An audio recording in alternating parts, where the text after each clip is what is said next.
사도신경으로 신앙 고백 드림으로 새벽 예배 시작합니다. 전능하사 천지를 만드신 하나님 아버지를 내가 믿사오며 그 외아들 우리 주 예수 그리스도를 믿사오니 이는 성령으로 잉태하사 동정녀 마리아에게 나시고 본디오 빌라도에게 고난을 받으사 십자가에 못 박혀 죽으시고 장사한 지 사흘 만에 죽은 자 가운데서 다시 살아나시며 하늘에 오르사 전능하신 하나님 우편에 앉아 계시다가 저리로서 산자와 죽은 자를 심판하러 오시리라. 성령을 믿사오며 거룩한 공회와 성도가 서로 교통하는 것과 죄를 사하여 주시는 것과 몸이 다시 사는 것과 영원히 사는 것을 믿사옵나이다. 아멘. 이 아침에 우리에게 주시는 하나님의 말씀은 데살로니가 전서 4장 1절로 12절 말씀까지입니다. 데살로니가 전서 4장 1절에서 12절 말씀까지 말씀 찾으셨으면 한 목소리로 같이 읽습니다. 그러므로 형제들아 우리가 끝으로 주 예수 안에서 너희에게 구하고 권면하노니 너희가 마땅히 어떻게 행하며 하나님을 기쁘시게 할 수 있는지를 우리에게 배웠으니 곧 너희가 행하는 바라. 더욱 많이 힘쓰라. 우리가 주 예수로 말미암아 너희에게 무슨 명령으로 준 것을 너희가 아느니라. 하나님의 뜻은 이것이니 너희의 거룩함이라. 곧 음란을 버리고 각각 거룩함과 존귀함으로 자기의 아내 대할 줄을 알고 하나님을 모르는 이방인과 같이 세욕을 따르지 말고 이 일에 분수를 넘어서 형제를 해하지 말라. 이는 우리가 너희에게 미리 말하고 증언한 것과 같이 이 모든 일에 주께서 신원하여 주심이라. 하나님이 우리를 부르심은 부정하게 하심이 아니요 거룩하게 하심이니 그러므로 저버리는 자는 사람을 저버림이 아니요 너희에게 그의 성령을 주신 하나님을 저버림이니라. 형제 사랑에 관하여는 너희에게 쓸 것이 없음은 너희들 자신이 하나님의 가르치심을 받아 서로 사랑함이라. 너희가 온 마게도냐 모든 형제에 대하여 과연 이것을 행하도다. 형제들아 권하노니 더욱 그렇게 행하고 또 너희에게 명한 것 같이 조용히 자기 일을 하고 너희 손으로 일하기를 힘쓰라. 이는 외인에 대하여 단정히 행하고 또한 아무 궁핍함이 없게 하려 함이라. 아멘. 오늘은 함께 읽으신 데살로니가 전서 4장 1절에서 12절 말씀을 중심으로 하나님의 뜻은 거룩함이라 라는 제목의 말씀으로 잠시 은혜를 나누겠습니다. 데살로니가 전서는 내용상으로 1장부터 3장까지 그리고 4장부터 5장 이 두 부분으로 나누어집니다. 지금까지 살펴본 것처럼 바울은 데살로니가 교회 성도들 향한 뜨거운 사랑과 관심과 그리고 또 애정을 잘 표현하고 있었습니다. 그들이 핍박 가운데 있었지만 믿음으로 온전히 서로를 또 간절히 믿음으로 온전히 서기를 간절히 원했기 때문에 그렇습니다. 그래서 바울은 다시 그들에게 가서 그들을 믿음으로 세우고자 했습니다. 3주 정도밖에 복음을 전하지 못했고 그래서 그렇지만 그 유대인들의 핍박 때문에 떠날 수밖에 없었던 그 안타까움이 바울에게 있었습니다. 그러나 가고자 했지만 길이 막혀서 갈 수가 없으니까 그래서 바울이 디모데를 대신 보내서 그들의 믿음을 굳건하게 세우고자 했습니다. 그렇게 디모데를 데살로니가 교회로 보냈고 그리고 디모데가 돌아와서 데살로니가 교회가 그런 핍박 가운데서도 믿음을 잘 지켜가고 있다고 하는 그런 기쁜 소식을 듣게 됩니다. 이에 바울은 기뻐하고 감사하면서 데살로니가 교인들이 굳건한 믿음 가운데 서기를 위해서 기도합니다. 이것이 데살로니가 전서 1장부터 3장까지의 내용입니다. 이제 4장 그리고 5장은 후반부로 데살로니가 교회를 향한 교훈과 권면의 내용을 담고 있습니다. 데살로니가 교회가 비록 본이 되는 칭찬받는 교회였지만 그렇다고 문제가 전혀 없는 교회는 아니었습니다. 지상의 모든 교회가 아무리 좋은 교회라고 할지라도 문제가 있는 것이 바로 지상교회의 한계죠. 그래서 이 데살로니가 교회도 문제가 있었는데 그 가운데 특별히 두 가지 큰 문제가 있었습니다. 하나는 지금까지 살아온 이방인의 풍습을 따라서 성적 타락에 빠져 있었던 모습들이 있었습니다. 그리고 또 하나는 그리스도의 재림을 그들이 간절히 기다렸지만 그러나 재림과 부활에 대한 잘못된 오해로 말미암아 세상의 일을 다 거부하고 아무 일도 하지 않는 그런 자들이 생겨났습니다. 사도 바울은 4장과 5장에서 이러한 문제에 대해서 실제적인 권면을 줍니다. 여러분, 먼저 오늘 본문 1절부터 12절은 하나님을 기쁘시게 하는 삶을 살 것을 권면하는 내용인데요. 1절 말씀에서 그러므로 형제들아 우리가 끝으로 주 예수 안에서 너희에게 구하고 권면하노니 너희가 마땅히 어떻게 행하며 하나님을 기쁘시게 할 수 있는지를 우리에게 배웠으니 곧 너희가 행하는 바라 더욱 많이 힘쓰라 그럽니다. 데살로니가 교회와 성도들은 하나님을 기쁘시게 했습니다. 그들은 이미 사도 바울이 가르쳐준 그 하나님의 말씀대로 순종하면서 하나님이 기뻐하시는 삶을 살았습니다. 사도 바울은 그들이 대견했지만 그러나 더욱더 하나님을 기쁘시게 하라라고 권면합니다. 그렇다면 어떻게 하나님을 기쁘시게 할 수 있겠습니까? 2절에 보시면 바울은 예수님의 이름으로 명하여 준 말씀을 상기하도록 합니다. 그러니까 우리가 진정 하나님을 기쁘시게 하는 그 삶은 다른 것이 아니라 하나님을 기뻐함으로 그분의 말씀을 기억하고 그 말씀에 순종하는 삶입니다. 여러분, 우리가 누군가를 사랑하면 그의 말을 기뻐하죠.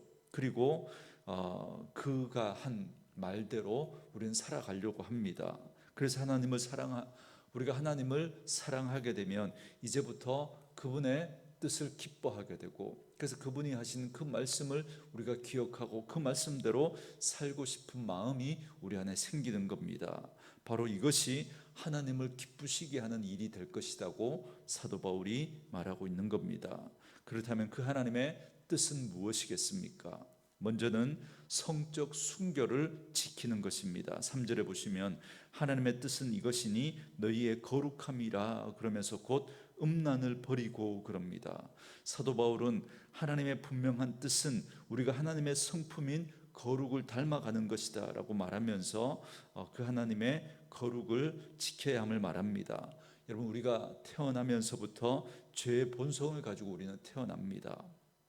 그러나 우리가 예수님을 믿음으로 우리가 하나님의 자녀로 우리는 다시 태어나게 됐죠. 그래서 하나님의 영이신 그 성령 안에서 우리는 하나님의 성품을 받게 됩니다.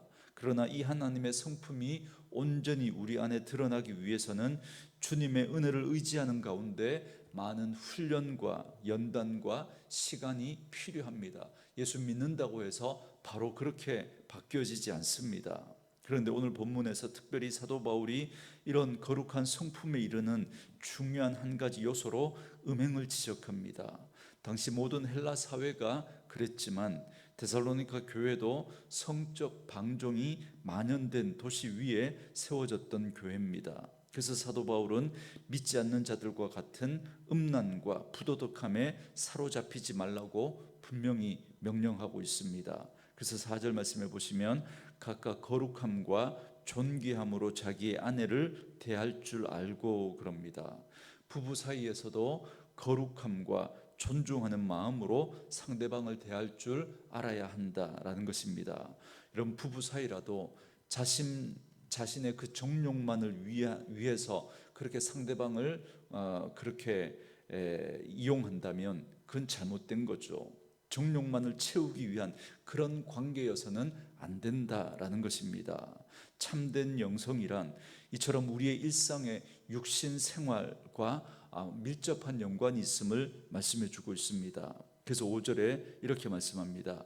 하나님을 모르는 이방인과 같이 세욕을 따르지 말고 그럽니다. 정욕 혹은 세욕을 따르는 사람들은 하나님을 모르는 사람과 같다라는 겁니다. 우리의 육신의 성적 욕구도 식욕과 같이 하나님이 우리에게 주신 자연스러운 욕구입니다. 그러나 식욕은 죄가 되지 않지만 식탐은 죄가 될 수 있습니다. 여러분, 식탁이라는 말은 뭐냐면 먹는 것 자체를 탐하고 먹는 것 자체를 목적으로 삼는 걸 말합니다. 그래서 건강을 해치면서까지 먹습니다. 먹는 것을 통제하지 못하는 거예요. 그래서 하나님 앞에서 그건 죄가 될 수 있습니다. 우리의 몸의 건강을 위해서, 몸을 위해서 먹는 식욕은 필요합니다. 하나님이 그걸 우리에게 허락해 주셨습니다. 그러나 그걸 넘어서서 먹는 걸 탐하고 먹는 걸 자체를 그렇게 목적으로 삼아서 오히려 먹는 것 때문에 우리의 건강마저 해치게 되면 그건 죄가 되는 겁니다. 성욕도 마찬가지입니다. 이 성욕도 여러분 건강하고 온전한 부부 관계를 위해서 필요한 것입니다. 그러나 성욕이 지나쳐서 음란에 빠져서는 안 됩니다. 그래서 성적인 욕망에 집착하고 그걸 통제하지 못하고 말 때, 그럴 때, 그런 상태에 빠지게 될 때 그건 죄가 될 수 있는 것입니다. 이렇게 식욕이든 성욕이든 절제하지 못하면 죄가 되는 거죠. 그러면 어떤 일이 벌어집니까? 6절 말씀해 보시면 이 일에 분수를 넘어서 형제를 해하지 말라. 이는 우리가 너희에게 미리 말하고 증언한 것과 같이 이 모든 일에 주께서 신원하여 주심이라 그럽니다. 이 말씀은 부정을 저지름으로써 나뿐만 아니라 상대방의 그 육신을 더럽히고 많은 일이 될 것이다 말씀합니다. 여기에 대해서 그를 해치는 일이다 그렇게 경고합니다. 여러분, 7절 말씀처럼 하나님이 우리를 부르신 건 서로를 부정하게 하는 것이 아니라 거룩하게 하기 위함입니다. 우리는 이것이 꼭 성적인 문제에만 국한된 것이 아니라는 걸 기억해야 합니다. 우리는 서로를 거룩하게 세워주기 위해서 한 몸으로 부르심을 받았습니다. 만약에 우리가 다른 이들을 부정하게 한다면, 여러분, 이 부정이라고 하는 것이 여러 가지로 확대해서 해석할 수 있겠죠. 다시 말하면 성도를 무너뜨리거나 비난하고 조롱하고 낙심시키고 상처를 주고 죄를 짓게 만드는 그 모든 것이 여러분 하나님을 그것이 그 상대방을 부정하게 하는, 무너뜨리는 일이 되는 것이죠. 그렇기 때문에 이것이 하나님을 부정하는 일이 될 수 있다고 분명히 말씀해 주고 있습니다. 그래서 8절 말씀해 보시면 그러므로 저버리는 자는 사람을 저버림이 아니요 너희에게 그의 성령을 주신 하나님을 저버립니다. 그렇게 말씀합니다. 그러니까 우리가 형제를 해하고 형제를 부정하게 하면, 형제로 낙심하게 하고 죄를 짓게 만들고 또 여러 가지 또 상처 주는 그런 일들을 하게 되면 그건 하나님을 저버리는 일이 될 수 있다는 겁니다. 하나님은 내가 거룩하니 너희도 거룩하라 그렇게 말씀하셨습니다. 그래서 우리는 서로 거룩하게 대함으로 하나님의 거룩함을 나타내야 하는 것입니다. 성적인 부분만 아니라 모든 부분에 적용될 수 있는 것이죠. 그러므로 하나님의 뜻은 또 한 가지 바로 형제를 사랑하는 것입니다. 하나님의 뜻은 거룩함인데 그 거룩함이 확장되어지면 그게 형제 사랑으로 이어지는 겁니다. 그래서 9절 말씀에서 형제 사랑에 관하여는 너희에게 쓸 것이 없음은 너희들 자신이 하나님의 가르치심을 받아 서로 사랑함이라 그럽니다. 우리가 서로를 거룩하게 여김으로 하나님의 뜻을 따라 거룩하게 되는 것은 무엇보다 형제 사랑에 있습니다. 데살로니가 교회는 형제 사랑을 잘 실천하는 교회였죠. 우리가 이미 살펴봤습니다. 여러분 10절 말씀해 보시면 데살로니가 교인들은 자신들 안에서 서로를 사랑하는 데 그치지 않고 마게도냐 모든 형제에게 그 사랑을 실천했다 그렇게 말합니다. 그것이 구체적으로 어떤 일이었는지는 우리가 잘 알 수 없지만 바울은 그들의 사랑의 수고를 칭찬하면서 이를 더욱 행하라 그렇게 말하고 있습니다. 그런데 그런 데살로니가 교회 안에 형제 사랑을 오용하는 일이 발생합니다. 여러분 11절 말씀해 보시면 또 너희에게 명한 것 같이 조용히 자기 일을 하고 너희 손으로 일하기를 힘쓰라 그럽니다. 무슨 말이냐면 데살로니가 교회 안에는 주의 재림에 대한 강력한 소망이 있었습니다. 그래서 심지어 주님의 오심을 기다리면서 직업도 버리고 무의도식하는 그러니까 하나님의 일을 한다고 하면서 아무 일도 하지 않는 그런 사람들까지 생겨났습니다. 그리고 이를 훌륭한 믿음이라고 여기기까지 했습니다. 그리고 데살로니가 교회 성도들은 형제를 사랑한다면서 그들의 먹을 것을 양식을 공급해 주는 그런 일을 해 주었던 겁니다. 그런데 여기에 대해서 사도 바울은 아주 단호하게 말합니다. 참된 믿음은 먼저 자신의 일을 잘 감당하는 일이라는 겁니다. 그걸 12절 말씀처럼 외인에 대하여 단정히 행하는 일이다라고 말합니다. 이 말은 곧 다른 사람들에게 존중받는 일이라는 겁니다. 이처럼 바울은 데살로니가 성도들의 형제 사랑이 왜곡되지 않도록 실제적인 지침을 주고 있습니다. 그래서 먼저 제 손으로 일하기를 힘써야 함을 말하고 있습니다. 그것이 진정한 형제 사랑의 첫걸음이고 이웃 사랑의 첫걸음이 되기 때문에 그렇습니다. 오늘 우리도 마찬가지입니다. 우리는 사랑으로 서로를 섬겨야 하는 사명이 있습니다. 이것이 하나님이 기뻐하시는 뜻이고 또한 우리가 거룩함에 이르는 길입니다. 그렇지만 먼저 나에게 맡겨진 일에 최선을 다해야 합니다. 그것이 진정 하나님께 영광을 돌리는 일이고 이웃들에게 존중받는 길이고 진정한 형제 사랑의 길이 되기 때문에 그렇습니다. 그렇기 때문에 오늘 말씀을 통해서 우리는 하나님이 기뻐하시는 뜻이 무엇인지를 다시 한번 깨닫게 됩니다. 하나님의 뜻은 우리의 거룩함입니다. 거룩함을 여러분 오해하지 마십시오. 거룩함은 내가 거룩하니 너희도 거룩하라 말씀하신 그 하나님의 뜻을 따라 우리가 하나님의 말씀대로 살아가는 것입니다. 세상과 구별된 모습으로 우리의 삶을 세상 사람들의 그 패턴대로 살지 않고 하나님의 말씀의 그 패턴대로 구별된 모습으로 다른 모습으로 살아가는 것입니다. 여러분 요즘 세상은 온통 여러 가지 유혹과 종욕을 따라 그렇게 살아가지만 우리는 그런 세상의 헛된 풍조를 따라 살아가지 않는 것을 말합니다. 그리고 또한 우리는 더욱 형제 사랑에 힘써야 합니다. 이를 위해서 무엇보다 우리는 각각 자기의 맡은 일을 성실하게 잘 감당하면서 규모 있는 삶을 살아가야 합니다. 여러분 그것이 바로 형제 사랑의 첫걸음입니다. 내게 주어진 그 일도 제대로 감당하지 못하면서 어떻게 여러분 다른 형제를 돌볼 수 있겠습니까? 오히려 형제들에게 신세를 지고 폐를 끼치는 그런 일이 벌어지고 맙니다. 그래서 우리가 각각 먼저 자기의 일을 근면 성실하게 잘 감당하는 것이 하나님을 기쁘시게 하는 일이 될 수 있다는 사실, 형제 사랑의 첫걸음이 된다라는 사실을 꼭 기억하십시오. 우리가 정말 하나님의 일을 한다고 하면서 자기의 일도 감당하지 못하고 자기의 어떤 생계마저도 제대로 꾸려가지 못하면서 여러분 형제 사랑 우리가 하나님의 일을 한다고 하면서 다른 사람들에게 부담을 주는 그 일이 오히려 여러분 그것이 형제 사랑을 오히려 해치는 일이 될 수 있음을 사도 바울은 분명히 이야기하고 있습니다.